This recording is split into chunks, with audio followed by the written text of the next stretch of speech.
long road trips. Windows down, playlist on, no deadlines, just journey.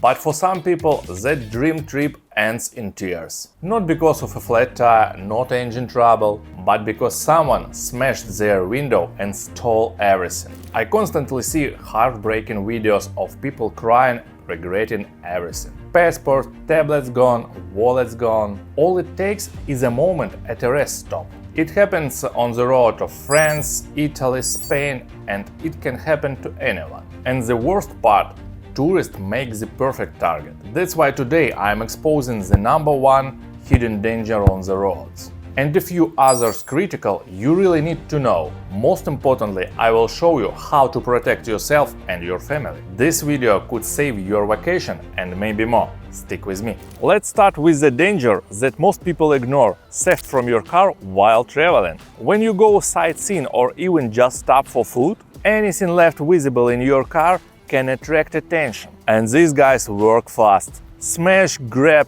and gone in seconds. By the time you look up for your sandwich, they are gone with iPad, your bag, and your passport. And here is what we do with my friends. Everyone has a backpack. Phones, tablets, documents, everything valuable goes inside. And we take them with us always. Never leave things on seats. More importantly, avoid opening the boot just to hide something. Somebody might be watching. If you really must leave something in the car, hide it before you arrive. And make sure nothing is visible.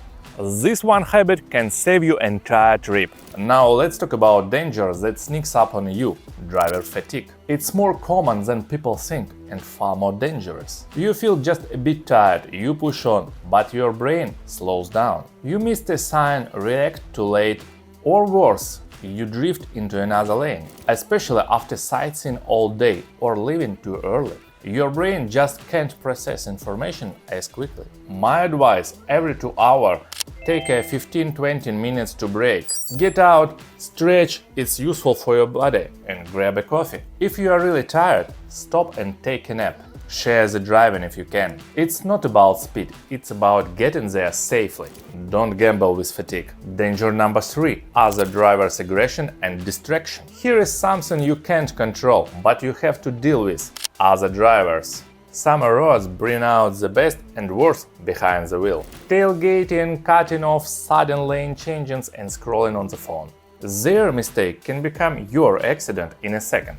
Tip: drive defensively. Assume other drivers will mess up. Keep a distance, stay calm, and let aggressive drivers pass. Your job is to protect your passengers, not to prove your point. Danger #4: overloaded car risks. Camping gear, sports stuff, extra bags, and suddenly your car is overloaded.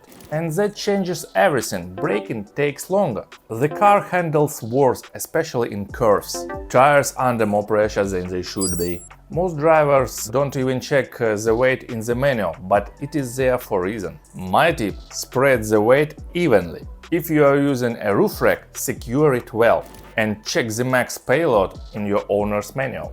A balanced car is a safer car and it handles way better. Danger #5: weather surprises. Summer doesn't always mean sun. You might start the day in clear skies, but suddenly get hit by a downpour. Aquaplaning is no joke. Too much water on the road and your tires lose grip. Your car literally floats. You can't brake. You can't steer. Especially dangerous if your tire tread is worn out. Advice: slow down when it rains. Turn on your headlights. Keep a bigger gap from the car in front. If you do aquaplane, don't brake hard or turn suddenly. Just ease off the gas and hold the wheel straight. Now you know, these are the real dangers on summer roads. The ones people often don't talk about. Theft, fatigue, aggression, weather, weight, they're all real. If you found this video helpful, give it a like. It helps more than you think. Subscribe now, stay sharp and enjoy your trip.